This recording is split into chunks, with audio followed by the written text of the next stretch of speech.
A synagogue leader came and knelt before Jesus and said, "My daughter has just died, but come and put your hand on her and she will live."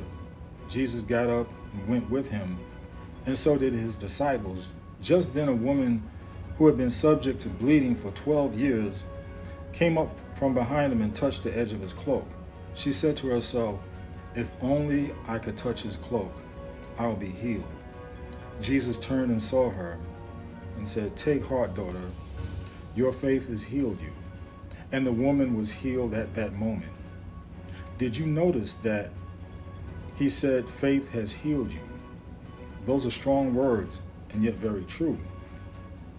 I've known and heard of people with cancer who lived 5, 10, 20 years past the time doctors predicted them to live. And with some, they're still going, like Minister Joel Osteen's mother, who had cancer surgery 25 years ago. Even after a person who battled cancer and survived several or many years past the point of expiration and has gone on to the Lord, that person's family may still give or grieve to the point of blaming God for not coming through.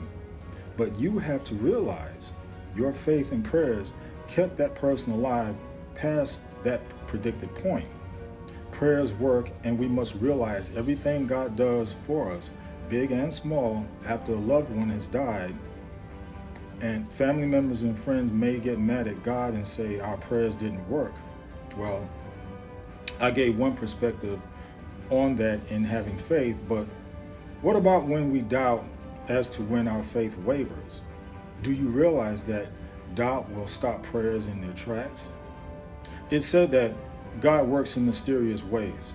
Well, I'm letting you know that when it comes to the power of faith, there is no mystery. And God is so upfront about faith and what you can do for and what it can do for you. And like the wick of a candle, you light or put fire to the wick so the candle can burn, so you can see in the dark or get the sweet aroma of a scented candle. And in so the case with God, he cannot do for you unless you show faith in him. And when you believe and have faith is when the power comes on and the prayers are ignited. Enough said.